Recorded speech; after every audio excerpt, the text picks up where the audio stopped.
Ladies and gentlemen, welcome to the Smite Pro League. This is the rescheduled matches. Gandhi joined by DM. We have Cog Prime taking on Snipe. DM, you ready for these matches? I'm excited to see what Snipe's going to do differently tonight because they've had a kind of a roller coaster ride up and down a lot. They haven't really found their footing to take on the top two teams. Both COG teams have generally had their numbers so far.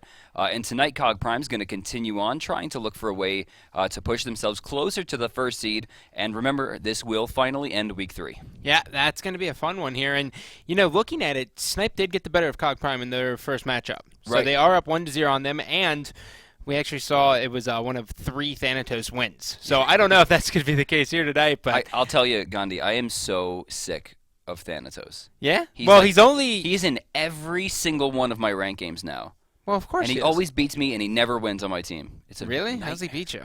I don't. Come on, you're supposed to be better than that, my TM. team just lets it into the game. I don't even know what that means. So COG is going to have first pick tonight. Snipe going to have the not only great pick ban pick situation and the double pick off the bat, but they're going to have Chaos side, which has been super strong. Bans are going to start, and we're going to start with Janice. Yep, 62 win percent here on the Chaos side of things. Now, if you are COG, or let's start off with COG Prime. If you're COG Prime, are you doing any target bans for Snipe? I mean, I would maybe try to hit Weekend a little bit. It looks like they have not gone that route with the Janice, but that's okay. Yeah, And Nua as well, and definitely not target banning. yeah, no target bans at all. Which, you know, is actually kind of not too surprising just because Snipe has such a wide god pool. Right. I was looking at it today. Jerby has played 7 different gods in 9 games. The only exception was Nua. I didn't even know he had that kind of versatility until I looked at it. Generally Like, oh, speaking, okay. Jerb not super known for versatility. We see a lot of Alquang play, a lot of now Kukul Khan play, but that's pretty much it. You know, he has an Agni, he has a Ra, but he's really showing a great prowess in the SPL. And it's funny because you said 7 out of 9? 7 out of 9. 7 gods is how many gods best played through the entire qualifier series up into the LAN. Really? Yeah. That's wild, actually. Well, taking a look here. Wow, It's that going to was be a quick. Thor. Yeah, Thor for the COG Prime. We're just sitting here chatting. On the right side, Athena is going to be grabbed there for Snipe. No surprise really there at all. Sure. I mean, Gab's already gone. Next best pick, probably Athena, is widely accepted. Not in your mind or mine, but it is what it is. I like my Bacchus. And you know, it's funny. A little bit of a weird pick very early. Bera might have something that we all aren't expecting. A character that used to see a lot of play going to come back into it. So that's fun.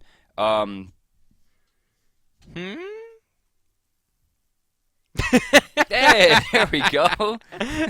It caught us both. Just, I was like, "Is this stuck or what's going Scylla! on here?" You love it. I could stop it now. You love Did you see it. what I said last night? No, I no, said no. from now on, every time she's not picked or banned, I'm going to say something. Really? 'Cause I'm just I'm done with it. I'm Why? done. But we've she's seen, ridiculous. Yeah, but it depends on the skill of the mid laner, I would say. But this I mean, is the Pro obviously League. stealth There should is be good. there should be no more.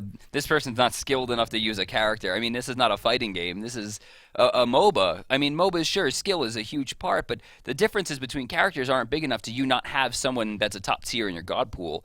And to see Stealth get Scylla, I'd be pretty scared. But Weekend has the still bugged Sir Cat, and it's crazy that she is missing some damage and still considered a top Yeah, pick. and Oof. Kiki right here grabbing Raw 2-0 already in here. And what's funny is you know, his counterpart Jerby 0-2 with him. So I guess they like started off and they're like, "Oh yeah, Jerb, you can take Raw." And then it's like, "Okay, we failed miserably. Let's go ahead and give it to you." Kiki also loves those bruisery types. In this case, he can build a lot of defense on the character, and as we saw with Boosh, never, ever, ever, ever, ever die. Ever. No. die. I think Raw's getting to that point where people are like, "Is he broken?" Yeah. I a little really bit. think people are getting to that point just because, dude, he's been so dominant in every single game. I mean, you have to deal with the healing, you have to deal with the so much burst damage. I just don't know how you answer it. I like the comp coming out from COG here. They have Thor for the jungle, Scylla, Zhang, and Geb, who are incredible forces. The only issue here is that we have a very early Neath pick. Now, this is strange to me, one, because she doesn't have very high damage. Either does Thor in the late game, which means in the late game, the physical damage is going to lack here comparatively to what Rama's going to be able to put into the table. Although it should be noted that she does have a global presence and an ultimate that allows her to have a presence anywhere on the map without actually having to leave the lane, which is a very big deal because that gives her a ton of push potential. Yeah, but it's so interesting because, Barracuda's seen so much success with Uller.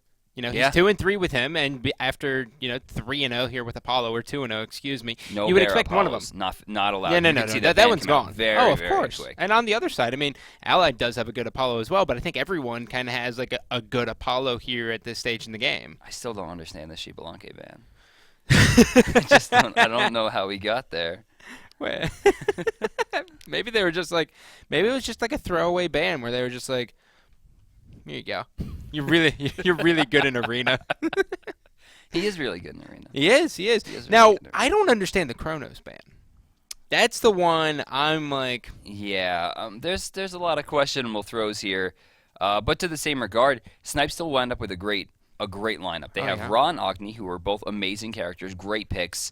Athena, who is still arguable. A lot of people say she's great. A lot of people are starting to, see that maybe she's not so great, but she does get picked up. Proud of you. And then she's going to be in there with Rama. They have a lot of synergy together.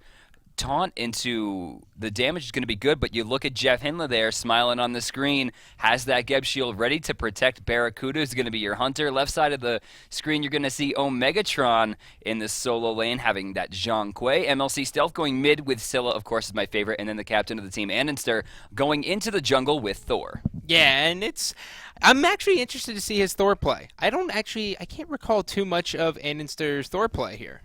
But Andy has an amazing anything. Yeah? You can finish that sentence with any character. Well, we're going to go ahead and take a look at Team Snipe here, as they are going to be coming out from the Chaos side, the preferred side, Yes. and I think they have the much stronger jungler as well here. It's going to be Kiki or Na in your solo, Jerby in the mid, Incon, the Guardian, Allied, Hunter, and last but certainly not least, Weekend is going to be in the jungle. I really think on paper COG has the win here. They have the stronger lineup except for Barracuda onto Neath.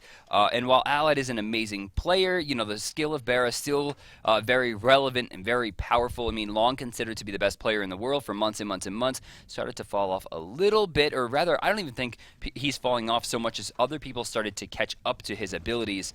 But Barracuda is still a driving force, and I'm excited to see what he's going to bring to the table with a character that we don't get to see all too that often. Well, everyone can rejoice here. You did not have a vest. This is the first time I think we've ever casted where everything's going according to plan up to this point. We're like two minutes late? Knocking on the wood. Yeah, right? Knocking. You can hear the knocks at home. Everything's going to go perfectly. So we are seeing a five-man grouping here from Team COG. Now, 9 times out of 10 we see this. It's just to really place a deep ward, and we don't see anything come out of this, but we actually might have an engagement here. Does he have it? Preemptive strike forced and taken. That's going to be a rough pick there for Incon, forced to jump away. Allied, you're going to see sit and protect as well. We got some wards coming out, both kind of near the Gold Fury. Nice ward coming out from Incon. Notably, it's going to cover the entire area going into the top side mid camps, and then of course to the left side it'll stop any invades going through the Gold Fury. There's also a ward on the left side behind the Gold Fury layer to ensure that there's no invasions on the blue buff at all. I really like the deep wards here coming out of COG. That's exactly what you're looking to see. And on the other side, there is going to be some jumps exchange in the middle here from Jerby and Stealth as they are rejoicing. I don't like jump parties. You don't like jump parties? I loved bouncy houses. I always wanted one when I was like a kid for my birthday. I punched but those never... kids too. I would have smacked Jerby right in the face for coming to my side of the map. I would have went for first blood. Yeah? This is the Pro League, baby. Dive, baby! You got this, girl! 5 seconds until we get the minions to spawn here, the creeps to spawn in the jungle. It looks like we're going to have a pretty basic start here. Nothing out of the ordinary whatsoever, except for possibly Incon, who has started at the small camp on top trying something new. He's going to take maybe not too much damage, but he's not going to be able to clear this very quickly. Rotation coming in from Allied. They're probably going to go over to the blue buff as well. I think this is why we saw such an aggressive ward come out from both sides to ensure that there's no invasion possibility without them being seen. What's the benefit of going into the back Harpies first? Well, Allied's going to lose some gold here because the creeps are going to go into the tower. But you can check this out. Allied just got both Harpies from the mid, the big Harpy from the back camp, which is, 45 gold base each, not to mention a full blue buff rush. He's level 2 going into lane. He might hit 3 off this. I've never seen this start before. Yeah, he Allied did just hit level 3 to start. Barracuda is like very, very early into 2. Well, that's going to be Oh, and difficult he's here. by himself. Oh, yeah, I know. Jeff Hindler's all the way in the back here. Doesn't have to worry too much about too much of a And they're hard not gonna- engage here they're from not gonna Incon. pressure. Very late there. No taunt coming out. Actually, Incon didn't have the taunt. He placed a shield wall on the creeps, and we know he started with preemptive strike, which means he didn't have the CC ability to really take him down. Yeah, and, Jeff Hindler's going to be way behind, too. The local Canadian hanging out in the lane, finally getting in there. I mean, he did get the small camp on the bottom side, but is it enough? I guess that's the question, right? I mean, we'll see how it turns out. I want to know if that one thing of experience is going to be that big of a difference maker here.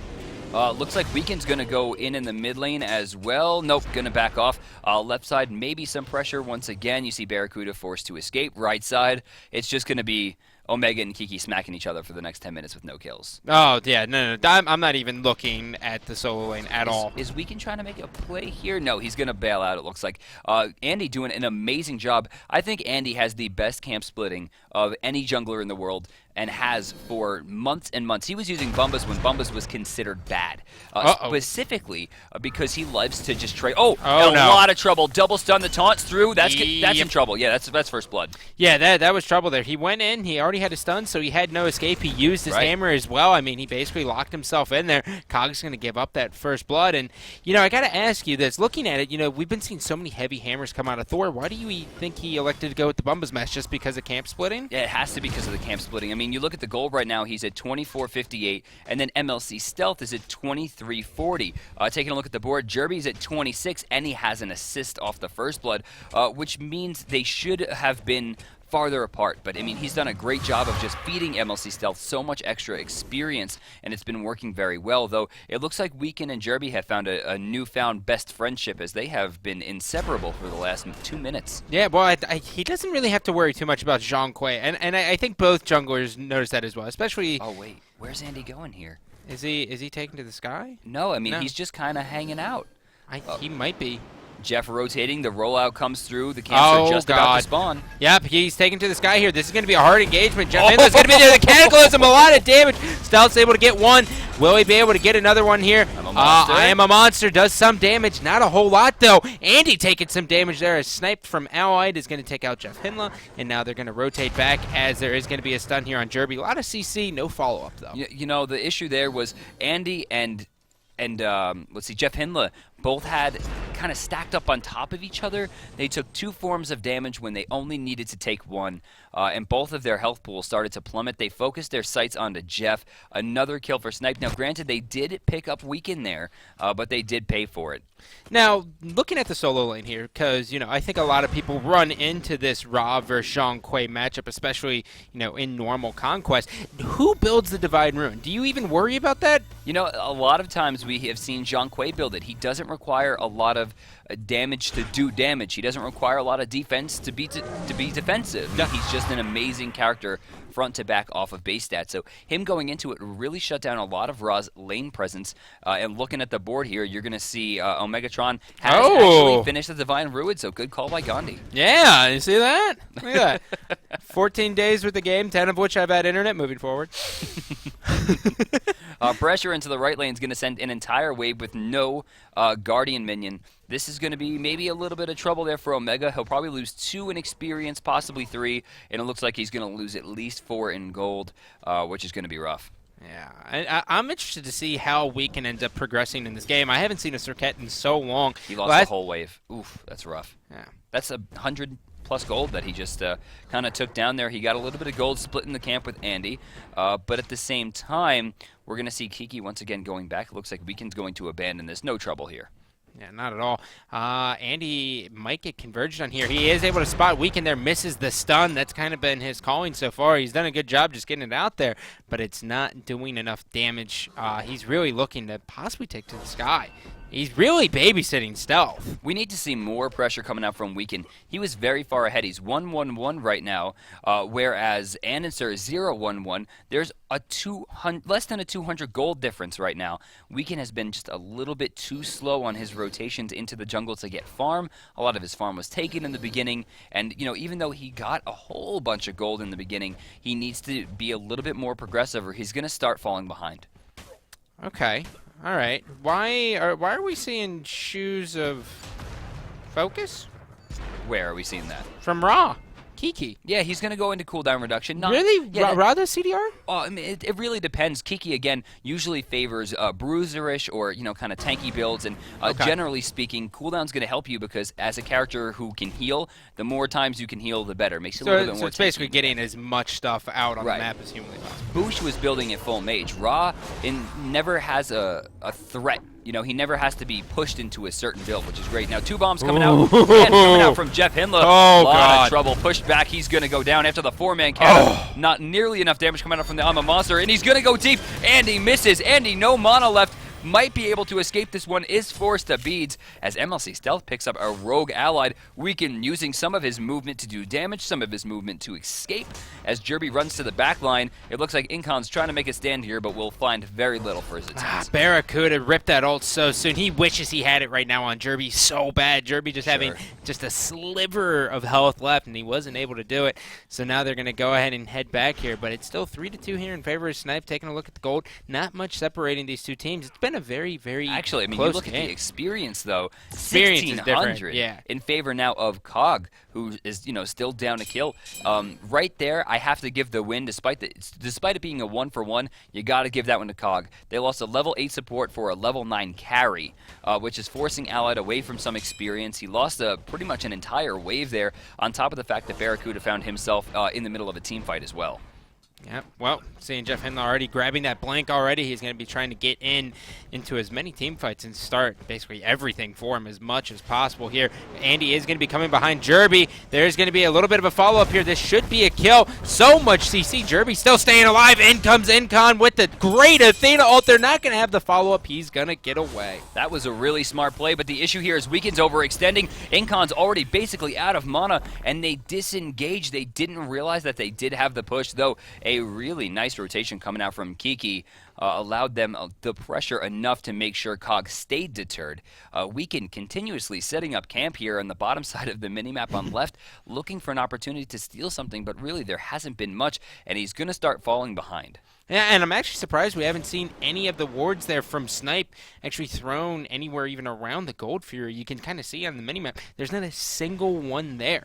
It's all Cog dominated, and there's not a single sentry ward, so it doesn't really make much sense. Well, Incon actually did just back. He has 2 wards in the inventory, plus, of course, the sentry ward, which he's going to be looking to drop soon. Honestly, with the fact that the hand 3 is online and Jeff doesn't have it, they should start making a play, but I think Jeff recognized this fact and went back and actually bought himself a Wrath of the Gods as well, selling up his regular wards to earn himself a sentry ward, and it looks like they're going to try to counter. Oh, but look at this. Incon I'm sorry, did he drop the sentry? No. Oh, actually, yes. Is he? It's hard to tell. He dropped it all the way in the bottom left. Oh, there it is. And there's one actually towards the mid camps. Precarious and rather curious positions for such an expensive buff. Yeah, well, he's not going to get anything out of it here. And now we're starting to see a little bit of a grouping towards his mid-Harpies. They might be looking for a pick. Really just ended up, Jeff Hindla is going to spot 1. Stealth is going to be in a spot 2 follow-up if she wants to, but I don't think Scylla's going to make her debut here as Barracuda's just going to shred through this. No pressure coming out. Cataclysm after the blink only going to hit 1. I think this one's going to deter Barracuda finally finishing up the camp there. Andy once again getting focused down, taking a lot of damage, forcing Weekend to jump out after a huge I'm a Monster. We're going to watch Omega see if he can get it. Omega's going to be doing a lot of damage. There's going to be the dot damage there down on Jerby. So much down. Weekend wants no piece of this. This might be a Gold Fury. They could go for it. A lot of damage has been deterred. Looking at the board, there are only 2 ults left, and Kiki, I don't even know, has the mana to do it. Nice shot onto Weekend, forcing him over. Omega, does he have the card? Just barely misses, but they force out the ultimate from Incon, which gives them more than enough pressure to try to go for it. A 4-man grouping here at the Gold Fury, and 1 man trying to deter Kiki from getting in there at all. Oh, yeah, I mean, Omega's doing such a good job. Incon's going to be just shredded, and he's going to get thrown in on. He might be taken out here. The heal from Ra is going to be there. They are able to get that Gold Fury, but the question is do they want to go for the fight? Down goes Incon. Great job by Stealth.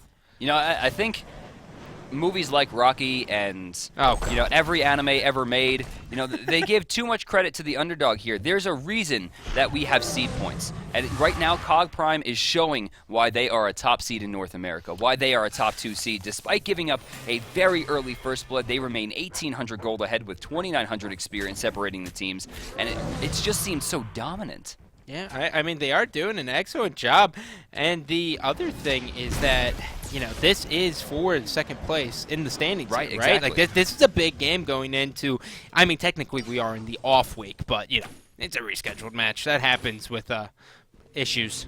So I'm looking at Allied here. He's going to be going back. In-hand gold, 1,600. Going to be able to finish up those boots. What is he going to go into next? Actually, it looks like he's going to go beads. He wants to be a little bit more careful when trying to battle out with Jeff Hindla. You take a look at the board here. Both have 67% win rates. Barracuda slightly edging out the gold per minute, with Allied having a slightly higher kill-death ratio. Both teams are actually both rocking the red and black there. Seem pretty equal in their overall regards there, and you got to give a lot of credit to their supports as well. Both Incon and Jeff Hindla are consistently praised as some of the best supports in the entire world, and you can see that. I mean, they're constantly getting aggressive in these games where a lot of the other supports generally like to play back, play a little bit more defensively. We've seen Incon, rush into people multiple times. We've seen multiple blinks come out from Geb to just Cataclysm. There it is, baby! Stopping the dash. Yeah, he's going to do a lot of damage, Stealth? surprisingly No. enough. Stealth doesn't have the follow-up, but it looks like Andy might be getting ready to come in here. Is he going to take to the skies? They're all rotating around here. They might just settle for the damage, but it looks like they're going to go and help out Barracuda, who's in a one-on-one. Allied, you have a surprise, buddy. Oh, rest in Yep. pizza toppings. Yeah, He had no pieces. idea no that idea. was about to happen. Jeff Hindla in the mid lane forced out so much damage onto Jerby that he forced him back, and enough damage on Weekend to make sure that he went back to base to get the timing onto his speed buff. Without the ward coverage on left, there really was no way Allied could have known that was happening. Jerby was just too far back to recognize the full rotation. They get a clean kill there, and now they're up a kill. Or rather, I'm sorry, they're up 2 kills. Yeah, and it looks like Andy just got pinged by his team. He was like, do not go in there. You're going to get caught. They know that. And taking a look here, it looks like we may have 2 Warlock Sashes coming out here from Stealth and Omega, as well as Kiki. Looks like he's going to be building towards that as well. So all members really trying to go for survivability here. Oh, pressure here. Barracuda going to get taunted into the shield wall. Stun coming out. Not enough damage just yet. The backflip's on cooldown. Nice ages coming out from Jerben. For some reason, abandons the plight there. He was low, but he was not low enough. With that, it looks like the bait was good enough. The boys in blue are going to be able to take down a tier 1 in the mid lane as Allied attempts a rotation, but too little, too late is going to earn COG an even bigger lead at 2,800 gold. And meanwhile, in Solo Island here, Omega taking on Kiki. This is just a farm fest, as everyone would expect. Both guys just staying up in health here. Nothing too crazy going on at all, with the exception of Heavenly Agility actually getting picked up by Omega. The gold is really starting to peer away here. You take a look at Omega, 7,500 gold comparatively to Kiki at 67. That's a full item level ahead, despite the fact that, of course, he is out on Common Sash, where we see Kiki in the Golden Sash. Omega has a full Divine Ruin ready to go, and looking at the board, Kiki is ready to go back and finish up that Warlock Sash, but it looks like he's trying to bait a little bit longer. Weekend is in the jungle looking for an opportunity to get in, but it's not going to happen yet. Well, that's kind of been wait. the thing. Uh-oh. Weekend is going to be able to get one. This is going to be a lot of damage. Omega actually dodges it. He might be able to do this. He's going to try to stay around and fight. Has the card on. There's the dot damage. In comes Jeff Hindla. In comes Andy. There's going to be one. Will they get the follow-up? They do get the stun. They're just going to go away, though, but that is a huge turnaround. Jean Quay, that's why you get banned. Yeah, he's fair. That was fine. And I mean, watch his health here. With no healing from his team, is now back up to full health, and actually has more mana than Kiki, on top of the kill that he put onto Weekend, taking 2 ults in the process. Actually, no, he only took 1. Kiki did not ult. Kiki is going to back here. Now, looking at Omega's gold, he's sitting on, looks like 1572. Not quite enough to finish up that sash, but he's getting there. The Divine Ruin really playing well for him right now. Oh, he actually went with the staff. Now, why would Kiki That's like to do that? curious. Is that just because he's behind? Honestly, I'm not sure. This is a very curious pick to see something that builds off of other health items when he just has health. I mean, honestly, with the stacks, the Warlock Sash actually gives the same amount of health and more damage, if I'm correct, not 100% on that, until late game when Ethereal can play off of something like the Warlock Sash. So this is very strange to see, especially when he had the gold to finish the Warlocks. I mean, we're only 15 minutes in. I haven't seen that in a long time. In comes a lot of damage. Jerby, rest in pieces. Jeez. They are going to be able to get that pick, increasing their lead just a little bit here. Cog pinging. You can see it all. All of them working in tandem here. Uh-oh, they spotted Weekend. Weekend's going to be able to get out of there. Circuit has a lot of mobility, to say the least. You asked me before, why did Andy pick up the Bumba's Mask and instead of something like Heavy Hammer? And, Yeah. you know, this is why. I mean, look at the teamwork that these guys have. He's always connected to someone, always looking for opportunity to split experience, find kills, and Andy right now has really been using that teamwork properly. Now moving forward, pushing Incon out, Weekend trying to work his way in. It looks like they're going to be able to clean up this red buff for free. 2 people watching, which means 2 people aren't farming. Andy again continuing pressure. Jerby should be coming back any time now, but it looks like the left tower is about to die thanks to Barracuda's pushing.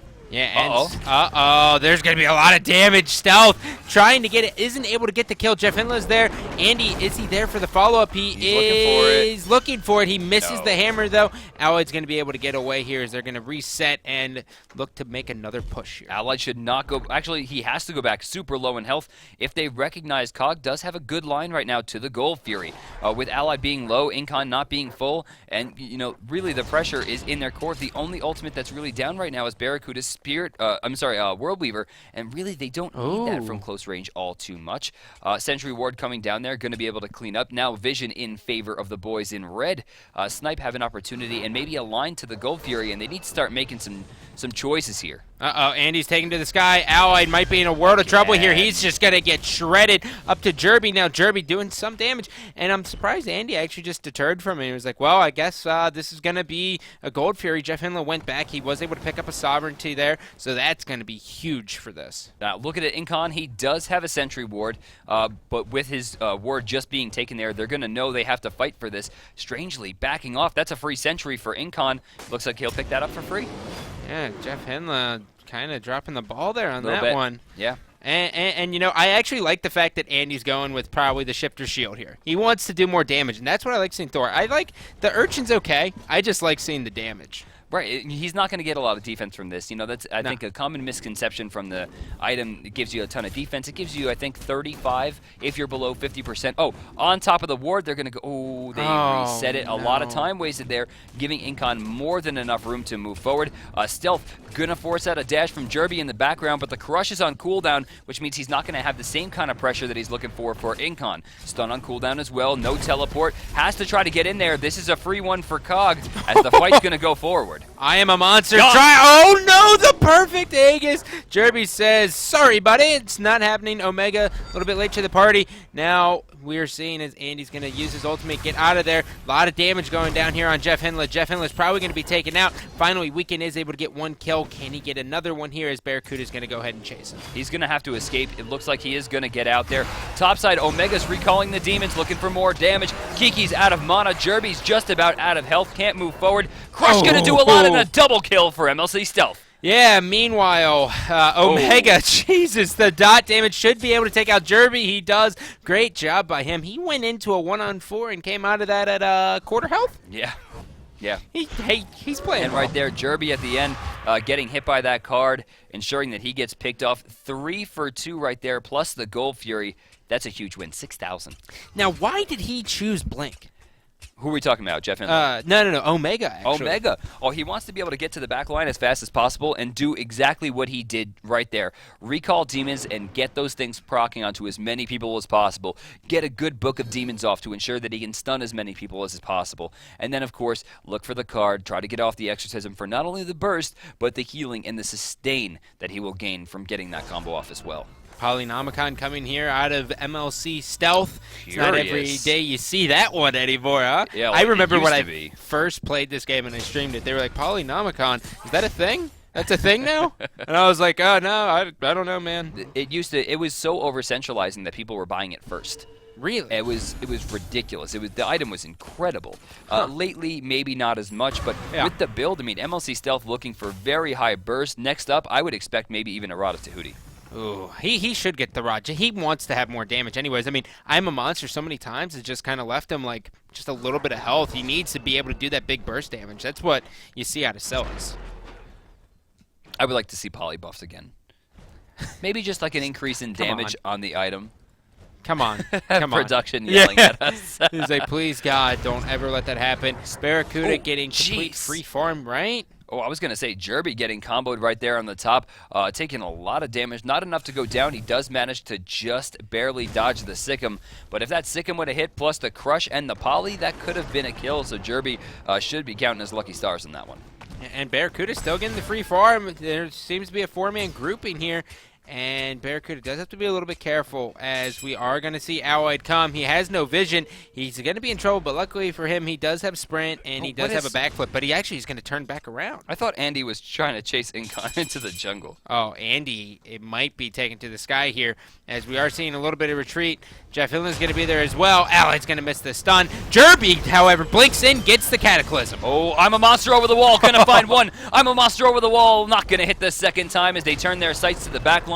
Barracuda no longer taking the tower and is now chasing Allied out. They're going to turn inside the tier 2 once again, and it looks like just tried to escape. Now Weekend's in here. Perfect opportunity. Going to get the ult off, forcing the beads, and Kiki gets some damage as well, but not enough. Weekend's going to fall to a shot as Barracuda attempts to dodge 3, and he does. Yep, Andy taking to the skies. He's going right in, coming in Whoa! hot. There's going to be a lot of damage. Jotun's just shredding through him. There's going to be one. Allied managing to stay alive. Finally, he gets taken out. Omega is not going to let Kiki go. In comes Stealth here. A lot of damage. Down goes Kiki. That is a deicide, boys and girls.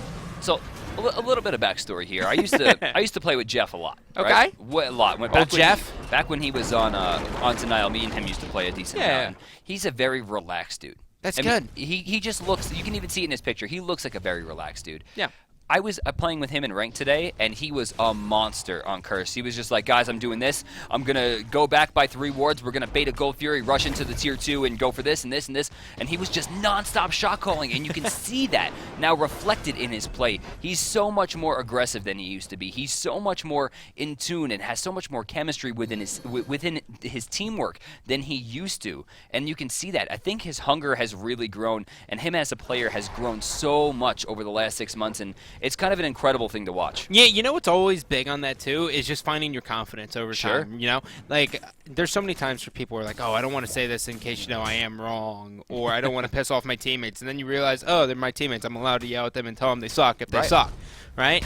Not that it's the best behavior, but it happens. So it's always good to see someone kind of come to fruition like that. But by the way, in that last team fight, did you notice how little damage Kiki did? I mean, with his ult, he did nothing. That's the problem. I mean, he built into an item that gives him basically nothing, and then into Chronos Pendant. Is he going for a CDR raw build? I mean, he has full CDR, but the issue here is that he doesn't have any damage to go with it. If that was a Warlock Sash, he would have enough heals and enough damage to really sustain himself for long enough. But the Ethereal Staff, I mean, you're getting 600 health from the E-Staff, you're getting 100 health from the Vamp Shroud, and then from no other sources. There's no inherency to the build. There's no cohesiveness. It seems like he's just thinking about items that he would like to build, and he's building them without really thinking about the master plan. Well, how many times have we seen that here in the SPL, that players are not checking the tab and looking at what their opposition's building, even when it comes down to Sentry Wards? I mean, granted it's online, but I think it's a lot of ranked behavior. Omegatron also building into the Ethereal Staff with no other health on the board. This is a very curious and mathematically challenging, I think, overall kind of wave that we're riding right now. I'm not really sure why we keep seeing this instead of the Warlock Sash. It's kind of like they're paying a little bit less money for an item that is significantly weaker because they don't feel like stacking it. It's probably all it is. Maybe they think it's taking a gamble, but I mean, it's permanent stacks, so and that doesn't make much sense to me either. But, the one thing that's going to suck for Incon is that, he's thinking he's got all this magical protection, but Omega on the other side has Spear the Magus, so he's just going to be like, "Oh, sorry, Athena, I blew you up." Yeah, I applied my card to you and then hit Recall Demons and you died. Enjoy my dot damage. So looking at the experience here, there is a 16,000 difference, as well as 11,000 gold for COG over Snipe right now. And take a look at the board. Level 20s everywhere on COG. One level 19 over on the side of Snipe. Yeah, that's not good. I mean, Jeff's a level 15. They're not really worried about that. Oh, God, Omega's going to be into a fight. Incon actually still having, I mean, he lost about a quarter of his health there from that engagement, but, you could see that rotation from Stealth. Scylla has, her little, what is it? The little thing she throws out. Yeah. Yeah, if that hits you, you die. Oh, yeah. Oh, speaking of which, was damn close, taking about Damn 55 to 60% of Jerby's health with a quick combo, even sneaking in that Polynomicon as well. And that was without I'm a Monster. And take a look at MLC Stealth's mana bar right now. It's like it never even happened. Yeah. That was 2 spell casts, and he's already back to full. They don't realize that they basically have a free line to the Fire Giant. No. They don't, because they don't have one. They have one deep ward that's really going to pack this, but they have to be quick. They have to be really quick. They're actually going to go for it. Now, Athena does have her ultimate, which means she's never far away. Jumping in, Incon's actually going to put himself in a precarious spot. Damage to Stealth here, going to get shielded away. Watch Weekend in the back line as he's going to try to make a play happen. Does he have the damage? Allied gets dotted up in the air as they turn to Kiki. I'm a Monster will miss, but they have enough damage probably to burn him down with very little resistance. Yep, and now that's going to leave up only a couple members. This is going to be all Cog here for this Fire Giant. Unfortunately, you know, Athena, she just got tied up, and Weekend's going to go all the way back. He has no chance of getting in there. I mean, they almost had a kill there. I mean, they had an opportunity, but then the Geb shield just turned it back around. The boys on Snipe are going to be feeling that one. They lost 3 for 0, plus the Fire Giant already adding to the 13,000 gold lead they have, though a lot of that is inherent considering we have 2,400 in hand for Omega, almost 19 right now for Jeff, and then, of course, 12 for Barra and 1,000 for MLC Stealth. So there's at least an item level on pretty much everyone on that team right now. I also love the fact that Cog has so much hard CC. Like, I mean, anyone from Snipe gets caught up, they're done. It's going to be a chain stun, beads 3, yeah, good. Doesn't matter, you can chain stun. Yeah, it looks like they have 2 roots, a stun, then of course they have a stun coming out from Andy as well, stun from Omega, another stun from Andy, a stun and a knock-up and a slow from Jeff Hinla. I mean, there is a ridiculous amount of crowd control, and that's not even talking about the fact that Barracuda has a slow on his backflip and he can reduce attack speed with Unravel. I mean, they have just so much pressure. And speaking of attack speed, I'm very surprised to see that no one has opted into Witchblade this game. Before we were seeing like 7 or 8 of them come out. It seems like people just start forgetting about items. You know, Incon almost should have went into a Magi's Blessing. Yeah, I mean, he's been getting pushed out a lot, but then again, he should have also finished that Bulwark. I mean, he's been sitting on that thing forever. He finally has the gold to finish it. I'm pretty sure it's like 1,300 or 1,350 to finish it from level 2. He's going to go back and pick that up and bring himself closer to the Chinese meta. Yeah, this team fight's going to be absolutely scary. I want everyone to have your eyes on either Omega or Stealth. Right. Both rods coming out of both of them. Oh, that's trouble. Omega's going to just... Whereas we're looking at Jerby here. He has the Bancross, but then was forced into Voidstone because of how much damage both these guys have been putting out. In fact, player damage right now does belong to Omegatron at 17,100. Sikkim going to go off there. A little bit of damage going to Incon with the Crush, but not enough to deter. Yep, and look at Incon just get shredded. Jeff Hinla's going to come in there. No follow-up, really. They're going to be able to just cut down this Phoenix, work together as a team, play it slow. Andy missing that stun. There's going to be one. Now they're going to rotate into the mid. They're going to keep this pressure on. They know Gold Fury doesn't matter right now at this point in time. Yeah, they don't need the extra gold. Even taking it away wouldn't matter all that much. If anything, they can get it on the way back if they're forced to escape. But right now, Cog just has complete control over this fight. Yeah, this is going to be scary. Hinla is going to be on the side. In comes a knock up. Just a little bit there. Kiki, half health. He's forced to go all the way back. He's actually off to the side instead of helping up and grouping with his team. Well, he was trying to get in there from the side. He was looking for the flank, but he took 650 to the face for it. Weekend's going to get spotted by Andy. Andy can't follow up because Circuit has too much mobility here. Jeff Hinla, meanwhile, taking on the Phoenix and all members of Snipe. And now they're going to go to the right one. This is textbook. Right there, Andy almost caught the stun onto Weekend. Weekend, instead of just taking the safe way back, decides to back in front. Now they still have Fire Giant. It looks like pretty much everyone is full health except for Jeff Hinla, who's very close, plus that Magi's bubble protecting him as well. They have the line for it, and Weekend taking a lot more damage from the Milner's attunement. Jeremy taking a big shot from Crush. This is still not looking very good. Jeff Hinla's got in comes a Cataclysm here. Root here up on Incon. Andy's going to go in here. Omega's going to get in there. Ally just taking so much damage. Kiki ult not going to do much there. They are going to be able to get one. Weaken's going to take out Omega, but is it enough? Into the fountain with it. He's going into it. Almost gets a kill as well. He's actually fighting 4 right now. That thing was hitting for 1,500 damage as the third and final Phoenix falls. They're looking for Jeff Hindla. The taunt hits, but it's not enough. Weaken stuck in a bad spot, forced to jump away after using beads for cooldown. We're looking at Barracuda and Incon right now. Incon actually chasing away Barracuda. They know they're done with the fight right now. Cog takes away a clean 3 Phoenix push. The Titans taking damage, and they have almost 20,000 gold to their name. Yep, Snipe did a good job at kind of holding them off from the win. But, Right. I mean, they did lose all of their objectives. So right now, they have to push all their waves out. Speaking of objectives, Cog has every single tower alive right now at 31 minutes. Oh, wow. I don't know that I've ever seen that. Yeah, well, I mean, at least the solo lane's almost gone.